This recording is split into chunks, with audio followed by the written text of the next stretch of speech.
I love seafood with Chardonnay, and this Chardonnay, this Reserve, is so beautiful. I love a good Reserve Chardonnay that's buttery and yet still has that wonderful acidity. So I'm going to pair up some scallops today with a lovely Reserve Chardonnay.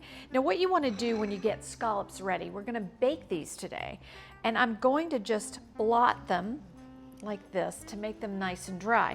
Now to get them ready, you have to blot them and then just make sure that the little muscular tissue is not laying there, because it's tough. It's just kind of ugly to eat. It looks like this. It's just a little tiny tissue that you just have to take off, and it's sort of like silver skin on a beef. You want to make sure that that is off and everything is nice and cleaned up. So all of these others I've already taken off that little piece, except this one. There we go. Just want to pull that right back. Always blot these. If you can find dry pack scallops, that's wonderful. But anytime you're going to bake or saute or do a quick butter braise on a scallop, you want to make sure that they're nice and dry, or else you just end up with a white kind of ugliness. All right. Let's pull these all together, and I want them just to barely touch. Now in my bowl, I have a little more than a stick of butter melted. What I'm gonna do is 4 of these containers. So this recipe actually serves 4 people. You want about 24 scallops for this recipe. So I have about 1.25 sticks to 1.5 sticks of butter. And then I'm gonna add to that some panko crumbs and some freshly minced parsley. That gives it great color. I want to add just a little bit of cayenne pepper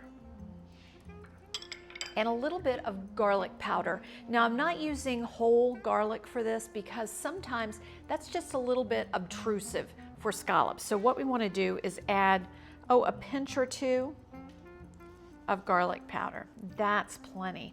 It's not even a 1/4 teaspoon, maybe closer to an 1/8. Now let's just mix this all up, and I'm gonna give it a little stir with my fingers.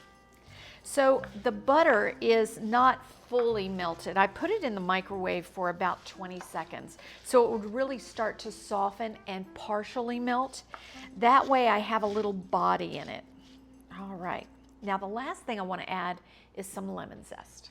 And I like to add this lemon zest last. I want to be able to really see how much I have in there and just get this nice zest, fresh lemon. Oh, there's nothing like it on scallops.